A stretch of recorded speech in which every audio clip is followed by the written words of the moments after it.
मित्रों, सबसे पहले सभी का धन्यवाद यहाँ पर आने के लिए इतने शॉर्ट नोटिस पर। कल एक बड़ी ही विचित्र स्थिति देखने मिली। राजस्थान से लेकर महाराष्ट्र तक, कर्नाटका से लेकर छत्तीसगढ़ तक, जिसकी पार्टी की स्थिति टूटी फूटी है, टुकड़े टुकड़े है, वो और एक और ऐसे व्यक्ति जो खुद तो वैसे हमेशा नंबर 1 अपने प्रदेश में रहना चाहते हैं, पर उनकी खुद की घटती हुई प्रासंगिकता, पॉलिटिकल रेलेवेंस इस प्रकार से है कि आज वो नंबर 3 की पोजीशन में आ चुके हैं। ये दोनों व्यक्ति मिलकर राष्ट्रीय स्तर पर एकता की और अपने लिए प्रासंगिकता की बात कर रहे थे। ये बड़ी विचित्र स्थिति थी। पार्टी टूट रही है, टूटी फूटी हो रही है, टुकड़े टुकड़े हो रहे हैं। गहलोत बनाम पायलट हो रहा है, कहीं बाघेल बनाम देव सिंह हो रहा है, कहीं थोरात बनाम पटोले हो रहा है, पर बात यूनिटी की हो रही है। और ऐसी स्थिति में जो ये दिन में तस्वीर दिखाई दे रही थी, शाम में तो और भी अनोखी स्थिति दिखाई दी। शाम आते आते भारतीय राजनीति का, जिसे मैं कहता हूं एकमात्र व्यक्ति जिसको नटवरलाल या भारतीय राजनीति का पिनोकियो कहा जा सकता है, the Pinocchio of Indian politics, या नटवरलाल भारतीय राजनीति का, वो भी इस विचित्र स्थिति में अपने आप को शामिल कर देता है। और यदि मैं कहूं कि भारतीय राजनीति में सियासी धर्मांतरण का, पॉलिटिकल कन्वर्जन का, यदि कोई जीता जागता कोई एक सबसे प्रमुख उदाहरण है, तो वो भारतीय राजनीति का ये पिनोकियो अर्थात नटवरलाल अर्थात श्री अरविंद केजरीवाल है। कितनी विचित्र स्थिति है कि जिन लोगों की शुरुआत अन्ना हजारे के अनुयायी बनकर हुई इंडिया अगेंस्ट करप्शन के नाम पर, इंडिया अगेंस्ट करप्शन के नाम पर इन्होंने शुरुआत की अपनी पारी। अन्ना हजारे इनके गुरु होते थे उस समय पर। आज अन्ना हजारे को इस प्रकार से डंप कर दिया है और इंडिया अगेंस्ट करप्शन आज बन चुका है JFC, from IAC to JFC, India against corruption to now justification for corruption. और जो शुरू किए थे अन्ना हजारे के शागिर्दगी में, अन्ना हजारे को अपना गुरु मानते हुए जिन्होंने शुरुआत की थी अपनी राजनीतिक सामाजिक यात्रा की, आज वो बन चुके हैं लालू, तेजस्वी और राहुल के अनुयायी, फॉलोअर्स। ये पॉलिटिकल कन्वर्जन का इतना बड़ा उदाहरण और कहीं पर देखने नहीं मिलेगा। और इसीलिए मैं कहता हूं कि जो पर्सनैलिटी कंसर्न्ड है, जिन्होंने ये सियासी यूटर्न किया है, और ऐसा यूटर्न किया है कि आसपास जो खड़े वैसे तो यूटर्न के विशेषज्ञ हैं ही कुछ लोग, उनको भी शर्मिंदा कर दे, ऐसा यूटर्न किया। भारतीय राजनीति के पॉलिटिकल पिनोकियो के इस यूटर्न की कहानी बताना जरूरी है। क्योंकि क्या है कि जो लोग बच्चों की कस्में खाते हैं, उनकी याददाश्त थोड़ी सी कमजोर होती है, तो उनकी याददाश्त थोड़ा तरोताजा करने के लिए यह अवसर मिला है। क्या कहते थे पॉलिटिकल नटवरलाल अर्थात पॉलिटिकल पिनोकियो अरविंद केजरीवाल लालू प्रसाद यादव और उनके परिवार के बारे में? उनकी कुछ झलकियां लेकर आया हूं मैं। I quote, 23rd of November 2015, Shri Arvind Kejriwal says, हम मतलब आप लालू प्रसाद यादव के रिकॉर्ड ऑफ करप्शन के खिलाफ है। फिर आगे भी बोलते हैं, we are against the dynasty politics, his both sons are ministers। Arvind ji, इस स्थिति में क्या बदलाव हुआ है? 2015 से लेकर 2023 में लालू जी की और उनके परिवार की स्थिति में क्या बदलाव हुआ है? बदला कौन है? यूटर्न किसने लिया है? ये आपके सामने है। फिर पॉलिटिकल नटवरलाल अर्थात political Pinocchio of India Kejriwal ji tweet करते हैं 2013 में, लालू ने करोड़ों कमाए हैं फॉर्डर स्कैम में, भ्रष्टाचार के माध्यम से। ये ट्वीट है, उनके ट्वीट सारे मैं लेकर आया हूं, आप लोगों को भी मिल ही जाएगा। वैसे आए दिन सोशल मीडिया पे लोग ट्वीट करते ही हैं, उनका रीट्वीट करते हैं और याद दिलाते हैं कि केजरीवाल जी ये भी बोला करते थे, we are against the corruption of Lalu family, Lalu family has made crore in fodder scam. ये ट्वीट है उनका, 2011 का भी ट्वीट है अरविंद केजरीवाल जी का, बड़ा दिलचस्प ट्वीट है। Is this parliament supreme? Are we to treat Lalu, Mulayam, Sibal, Chiddu, ये मेरे शब्द नहीं उनके, ये चिड्डू मतलब Chidambaram, Raja as supreme? Will they allow a strong anti corruption law?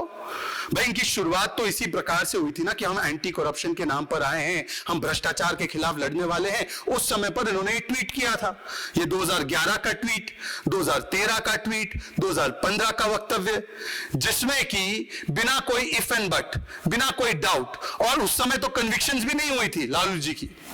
2011 में लालू जी की मुझे जहां तक याद है कन्विक्शन भी नहीं हुई थी, उसी समय पर इन्होंने करप्ट घोषित कर दिया था। आज क्या स्थिति में बदलाव हुआ है, जब लालू जी एक नहीं अनेकों बार कन्विक्ट हुए हैं, अनेकों केस उनके परिवार पे चल रहे हैं, कहीं पर भी राहत नहीं मिल रही है, तो ऐसी क्या स्थितियां में बदलाव हुई है उनके भ्रष्टाचार को लेकर कि आज पॉलिटिकल पिनोकियो अरविंद केजरीवाल ने इनको गले लगा लिया है, इनके गले से गले मिल रहे हैं। कांग्रेस पार्टी के विषय में क्या कहते थे पॉलिटिकल नटवरलाल, ये तो मैं बताना नहीं चाहता हूं, आपको याद है किस किस को जेल भेजना चाहते थे, किस किस प्रकार से वो कहते थे कि जब सत्ता में आएंगे तो इनको जेल भेजेंगे, उनको जेल भेजेंगे, 13-13 लोगों की लिस्ट लेकर घूमते थे।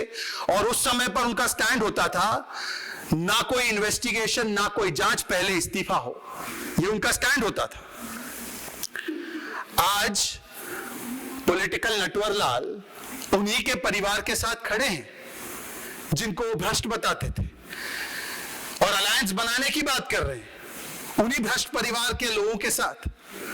इसीलिए मैं कहता हूं, इसका अगर विश्लेषण किया जाए तो लोकतंत्र बचाना ये बहाना है, असलियत में अपने अपने भ्रष्टाचार को बचाना है। लोकतंत्र बचाओ ये बहाना है, अपने अपने भ्रष्टाचार तंत्र को बचाना है, इसलिए सबको मिलकर एक हो जाना है। कल तक जिसको गाली दे रहे थे, जिसको कह रहे थे भ्रष्टाचार का आइकॉन है, आज वो सुहाना सुहाना है। देखिए, और भी विश्लेषण करें तो इसमें आपको समझ में आएगा कि क्या है ये अलायंस, ये यूनिटी क्या है। इसमें ना कोई विजन है, ना इसमें कोई मिशन है, ना ये कोई एक मुद्दे पर कॉमन है। इसमें केवल अगर कॉमनैलिटी या यूनिटी है तो वो यूनिटी इन करप्शन है, यूनिटी इन कमीशन है, unity in politics of division है और यूनिटी इन तुष्टीकरण है, हाँ, और unity in ambition for position है। ये केवल unity in corruption, commission, division and ambition for position है, जिसके चलते ये सारे भ्रष्टाचारी एक साथ हो रहे हैं। और अरविंद केजरीवाल ने पॉलिटिकल यूटर्न की सबसे बड़े उदाहरण को दिखाते हुए लालू प्रसाद यादव और उनके परिवार को भी गले लगा लिया है। और आज इसीलिए इस विचित्र स्थिति से कुछ सवाल निर्माण होते हैं जो सीधे सीधे तौर पर और स्पष्ट तरीके से मैं अरविंद केजरीवाल जी तरफ डालना चाहता हूं और उनसे पूछना चाहता हूं। सवाल नंबर 1, अरविंद केजरीवाल जी, यदि 2014 से पहले लालू प्रसाद यादव जी की कन्विक्शन से पहले 2013 में उनकी कन्विक्शन हुई थी पहली बार, यदि उनका पूरा परिवार भ्रष्ट था, यदि उनका पूरा परिवार परिवारवादी मानसिकता से लिप्त था, तो आज ऐसी कौन सी स्थितियां बदली है जब वो 4-4 बार 5-5 बार कन्विक्ट हो चुके हैं कि आज आपने यू टर्न करके उनको गले लगा लिया है? उनको कौन सी करप्शन से राहत मिली है? उल्टा आज जिनके साथ आप खड़े थे, उनके पुत्र के साथ, उनका तो नाम ईडी और सीबीआई ने लैंड फॉर जॉब स्कैम में लिया है। और ये लैंड फॉर जॉब स्कैम क्या है? ये 600 करोड़ का घोटाला है। और इस घोटाले का मूल मंत्र क्या था? जैसे नेताजी सुभाष चंद्र बोस ने एक समय पर कहा था, तुम मुझे खून दो मैं तुम्हें आजादी दूंगा, ये नेताजी के विचार थे। ये इनके परिवार का विचार क्या था? तुम मुझे लैंड दो, मैं तुम्हें जॉब दूंगा। ग्रुप डी और जो एकदम गरीब से गरीब तबके के लिए जो नौकरियां होती है, गरीब समाज के लोग जिस नौकरियों को पाने के लिए इच्छुक होते हैं, ऐसी नौकरियों के एवज में औने पौने दाम पर करोड़ों की जमीन हड़पने का, ऐंठने का काम इनके परिवार ने किया। और ये मैं नहीं कह रहा हूं, ये कोई भारतीय जनता पार्टी नहीं कह रही है।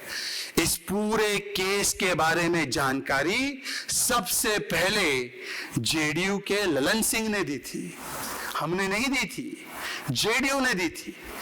पूरी कार्रवाई इसमें जब शुरू हुई, यूपीए 1 के बाद यूपीए 2, तो उस समय जो रेल मंत्री थी, उन्होंने बयान देकर इस पर कार्रवाइयां शुरू करवाने का काम किया। यह अलग बात है कि कांग्रेस के जमाने में एजेंसियों के द्वारा किस प्रकार से केस पैरेट की तरह काम किया जाता था, जब चाहिए तो केस खुले, जब चाहिए तो केस बंद। तो इसमें वो केस कभी आगे गया नहीं होगा। राजनीतिक मंशा क्या रही होगी वो एक अलग विषय है, पर इस पूरे केस की जानकारी जेडीयू ने दी थी। और केस क्या था? गरीबों से 1/4 दाम पर उनकी जमीनें लो और जमीनें परिवार को ट्रांसफर हो तो तब आपको नौकरी मिले ग्रुप डी की। ऐसे व्यक्ति ने, जिसने 600 करोड़ का घोटाला किया है, जिस पर सीबीआई और ईडी की प्रोसीडिंग चल रही है, जिसके प्रॉपर्टीज पर अटैचमेंट्स हो रही है और जिनको हाई कोर्ट तक राहत नहीं दे रहा। ये कोर्ट भी गए थे तेजस्वी यादव समन क्वॉश करवाने के लिए, आपको याद होगा। कोर्ट ने कहा सीबीआई के सामने पेश होना है, तो 25 तारीख को पिछले महीने पेश भी होना पड़ा। ऐसे व्यक्ति जिनको मैं रिवर्स रॉबिनहुड कहता हूं। रॉबिनहुड क्या करता था? वो अमीरों से चुराता था, गरीबों में बांटता था। ये रिवर्स रॉबिनहुड है। ये गरीबों से चुराते हैं, अपनी जेबें भरते हैं। ये रिवर्स रॉबिनहुड के साथ खड़े हो रहे हैं, पॉलिटिकल पिनोकियो। बताइए। और ये अपने आप को कट्टर ईमानदारी का डिग्री देते हैं, हम कट्टर ईमानदार है जी। ये सियासी धर्मांतरण, पॉलिटिकल कन्वर्जन का ऐसा उदाहरण भारतीय राजनीति में आज तक हमने नहीं देखा होगा 75 वर्षों में। और ये भारतीय जनता पार्टी नहीं कह रही है।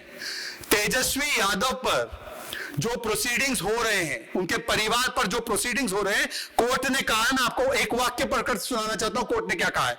चार्जशीट पर कॉग्निजेंस लेते हुए लैंड फॉर जॉब स्कैम में कोर्ट कहती है, a perusal of the chargesheet and the documents and material on record prima facie shows commission of offences under section 120B, 420, 467, 468, 471 of IPC and sections 8, 9, 11, 12, 13 of Prevention of Corruption Act. Cognizance is taken. ये court का कहना है। Court ने जिसको प्रथम दृष्टया भ्रष्टाचार में फिर से लिप्त पाया है, कोर्ट ने जिसके परिवार को कन्विक्ट किया है, जिसका नाम एक और स्कैम IRCTC स्कैम में है और जिसकी शुरुआत जो भी हुई है वो जेडीयू के माध्यम से हुई है, उसके साथ खड़े होकर करप्शन के खिलाफ लड़ने की बड़ी बड़ी बातें करते हैं political Natwar Lal, political Pinocchio. ये क्या है? ये केवल भ्रष्टाचार बचाओ आंदोलन है। An alliance and coalition to save the corrupt. A coalition of colonial cousins of corruption. यह है इनकी हकीकत और विचित्र स्थिति। और इसीलिए केजरीवाल जी, मैं आपसे एक और सवाल पूछता हूं, यह रिश्ता आखिर कहलाता क्या है? क्या आपने लालू प्रसाद यादव और उनके परिवार को कट्टर ईमानदारी का डिग्री थमा दिया है क्या? ये वही डिग्री तो नहीं है जो आप कई महीनों से सत्येंद्र जैन को थमा रहे हैं, जिनको 10 महीने से राहत नहीं मिली, हवालेबाज कोर्ट ने कहा है। ये वही डिग्री तो नहीं है जो आप मनीष सिसोदिया को ठहराते हैं और बोलते हैं बेचारा मनीष तो बहुत ही ईमानदार है, उसको पद्मा मिलना चाहिए। हाईएस्ट कोर्ट तक उनको राहत नहीं मिली है। और पिछली बार जब मैं इसी मंच से आपके सामने रूबरू हुआ था, तब मैंने आपको बताया था कि कोर्ट ने मनीष सिसोदिया, शराब मंत्री अक्यूज नंबर 1 के बारे में कहा है कि वो आर्किटेक्ट है शराब घोटाले के। कोर्ट ने कहा है कि 90 से 100 करोड़ की घूस ली है मनीष सिसोदिया ने। कोर्ट ने कहा है कि किस प्रकार से इस शराब घोटाले को ऑर्केस्ट्रेट किया गया और एक्सपर्ट कमेटी की रिपोर्ट को दरकिनार किया गया। ये सबूतों के साथ कोर्ट ने प्रथम दृष्टया एस्टैब्लिश किया है। क्या वही डिग्री सर्टिफिकेट मनीष सिसोदिया वाला, सत्येंद्र जैन वाला, यही थमा दिया है क्या तेजस्वी यादव जी और लालू जी को? जरा बताइएगा, हमें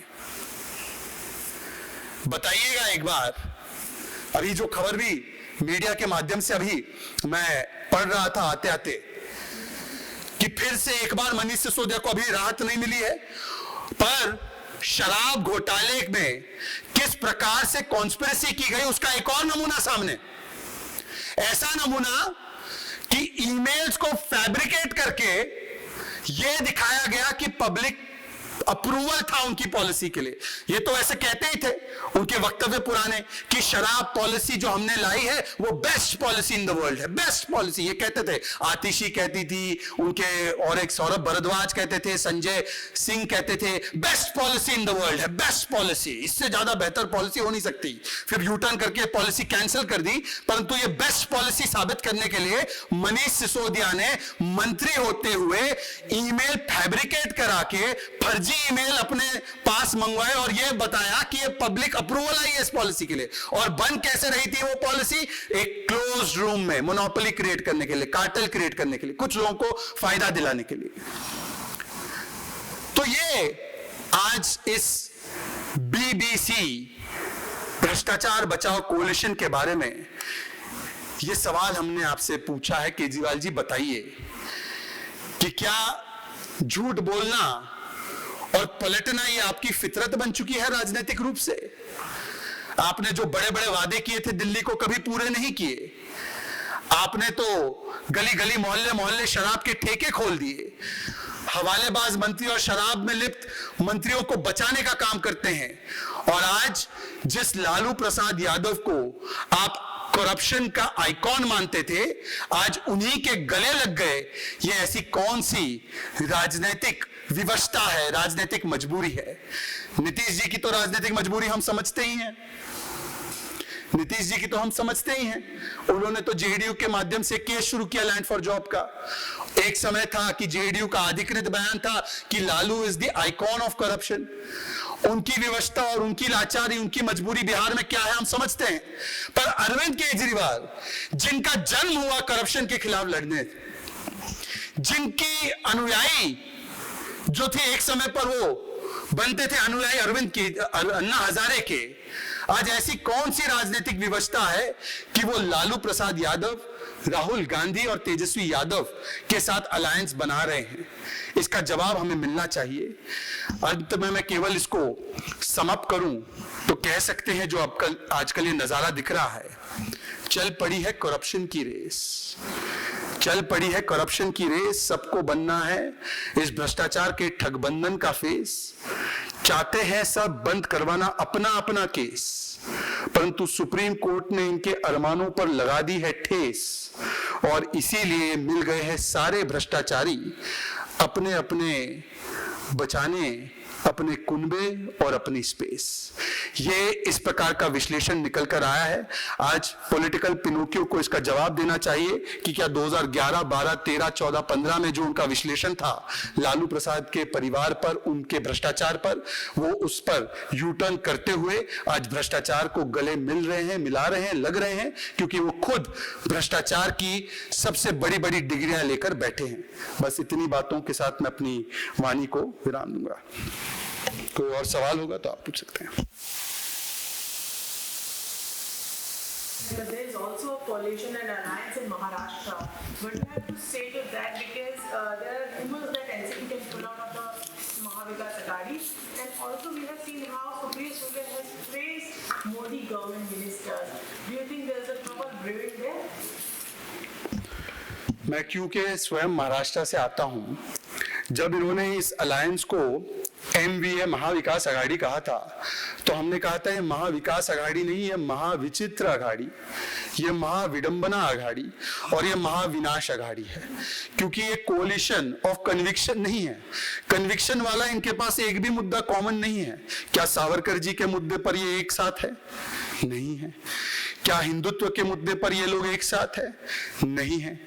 क्या देश के जो प्रमुख मुद्दे हैं क्या उस पर लेकर ये लोग एक साथ है? नहीं है। ये collision of convenience, collision of corruption and collision of contradictions है। और इसीलिए ये कॉन्ट्रडिक्शन बार बार अनेकों रूप स्वरूप में सामने आता है। अभी अभी मैंने एक ट्वीट भी डाला है कि अजीत पवार जी नाना पटोले को चेतावनीपूर्ण तरीके से एक तरीके से कह रहे हैं कि जो गठबंधन के विषय है कृपया मीडिया में आप बार बार जाकर इतनी उत्तेजना से बाहर कर देते हो, आप आकर मीटिंग में डिस्कस कीजिए। तो नाना पटोले उनको घूमकर कहते हैं कि देखिए हम जो कह रहे हैं सही कह रहे हैं। सावरकर जी के विषय पर उद्धव जी और पवार जी आईना दिखाते हैं राहुल को, और राहुल जी जब जाते हैं अपनी पूर्व कॉन्स्टिट्यूएंसी में तो बड़े बड़े पोस्टर अपनी फोटो के साथ लगाते हैं कि मैं सावरकर नहीं हूं, मैं सॉरी वीर नहीं हूं, मैं सॉरी नहीं बोलूंगा। तो मैं तो कह रहा हूं कि ये महाविचित्र अघाड़ी है, और जो भी चीज जिसका जन्म ही कॉन्ट्रडिक्शन में होता है, जिसका जन्म ही कन्वीनियंस से होता है और कन्विक्शन से नहीं होता, वो destined for collapse and destined for complete मैं कह सकता हूं कंफ्यूजन हमेशा रहती है। ये कोलैप्स और कंफ्यूजन इसीलिए निर्माण हुई है क्योंकि कन्विक्शन भी नहीं है, केवल कन्वीनियंस के नाम पर ये लोग एक साथ हुए हैं। Rahul Gandhi reportedly has said something about Savarkar beating a Muslim guy, and he said that there were 4-5 people beating one guy, and that's why Savarkar's grandson is saying that he'll file defamation against Rahul Gandhi. What do you make of this? Because we see Rahul Gandhi speaking about Savarkar again and again we see BJP leaders and also Savarkar family filing defamation on him. देखिए, मैंने ये खबर देखी है कि स्वतंत्र वीर सावरकर जी के परिवार को बड़ी दुख और कष्ट के साथ एक कानूनी मार्ग अपनाना पड़ा है। एक तरफ तो आप देख सकते हैं कि एकनाथ शिंदे जी और देवेंद्र फडणवीस जी की सरकार ने वीर सावरकर जी के सम्मान में और उनके योगदान को एक प्रकार से राष्ट्रीय पटल पर और भी उसको अलंकृत करने के लिए 28 मई को उनके जयंती के दिवस को स्वतंत्र वीर गौरव दिन के रूप में मनाने का निर्णय लिया है। परंतु दूसरी ओर देखिए, राहुल गांधी का अल्पज्ञान और अपरिपक्व और तर्कहीन बयान सुनिए। उनको क्या ये नहीं मालूम है कि वीर सावरकर जी के विषय में अगर सबसे ज्यादा किसी ने स्वर्ण अक्षरों में भूरी भूरी प्रशंसा की है तो उनकी दादी माँ ने की है। इंदिरा जी ने तो उनके लिए स्टैंप भी रिलीज किया था, और केवल इंदिरा जी ने नहीं, महाराष्ट्र के सर्वोच्च नेताओं में से एक यशवंतराव चौहान जी की बात हो, महाराष्ट्र के कम्युनिस्ट नेता हो डांगे जी, मुझे जहां तक याद आ रहा है, सर्वपल्ली राधाकृष्णन अगर मुझे सही से याद आ रहा है, और स्वयं नरसिम्हा राव जी और शरद पवार जी ने भी स्वर्ण अक्षरों में उन्होंने प्रशंसा की है सावरकर जी के योगदान की। तो क्या वो सारे लोग गलत थे? क्या राहुल गांधी कहना चाह रहे हैं कि उनकी दादी मां गलत थी, यशवंतराव जी गलत थे, शरद पवार गलत हैं, उद्धव जी गलत है और केवल वो सही है? यह दिखाता है कि एक व्यक्ति का विरोध करते करते हो सकता है राहुल गांधी को भारतीय जनता पार्टी एक आंख ना भाती हो, यह बात सही हो सकती है। उनको प्रधानमंत्री नरेंद्र मोदी, देवेंद्र जी की सरकार, शिंदे जी की सरकार एक आंख ना भाती हो, परंतु क्या एक व्यक्ति एक पार्टी का विरोध करते करते हम देश के राष्ट्र महानायकों का इस प्रकार से अपमान करेंगे? इस प्रकार से बार बार अपमानजनक और झूठी बातें फैलाएंगे? और एक केस में तो जिस प्रकार से उन्होंने झूठ बोला है सुप्रीम कोर्ट के सामने उनको माफी मांगनी पड़ी। एक केस में उनको दोषी पाया गया, ओबीसी समाज का अपमान जो किया है। एक केस में भिवंडी कोर्ट में जो उन्होंने आरएसएस के विषय में कहा था उस पर उनको यू टर्न करके वहां पर भी अपना स्टैंड चेंज करना पड़ा है। अब सावरकर जी के परिवार ने केस किया है तो उसका जवाब देना होगा, परंतु इस मंच से, क्योंकि मैं खुद स्वयं महाराष्ट्र से आता हूं, मुझे याद है उद्धव जी का वो वक्तव्य। उद्धव जी ने सार्वजनिक मंच से कहा था, यदि कोई सावरकर जी का अपमान करेगा तो मैं बड़े आक्रामक रूप से, मैं पूरी चीज को कोट नहीं करना चाहता, आप लोग ढूंढ सकते हैं, मैं बड़े आक्रामक रूप से उसका जवाब हमारी सेना, उद्धव सेना देगी। आज उद्धव जी, ऐसी कौन सी मजबूरी है कि हिंदुत्व का जो शेर था वो वोट बैंक की भीगी बिल्ली बन चुका है। एकाध कोई कॉस्मेटिक हुस्न अफरोजी वाले बयान इशू करने के अलावा राहुल गांधी जी और कांग्रेस पार्टी का जो एक कांस्टेंट इस प्रकार का स्टैंड सावरकर जी पर आ रहा है, उस पर आप लोग कोई स्टैंड नहीं ले पा रहे हो, ये आपकी मजबूरी और लाचारी और किस प्रकार से स्वर्गीय बाला साहेब ठाकरे जी की विचारधारा को आपने तिलांजलि देने का काम किया है, उसका जीता जागता प्रमाण आज फिर से सामने आ रहा है। उद्धव जी को तय करना है कि सावरकर जी उनके लिए देवता समान है या जो राहुल गांधी कह रहे हैं वो सही है।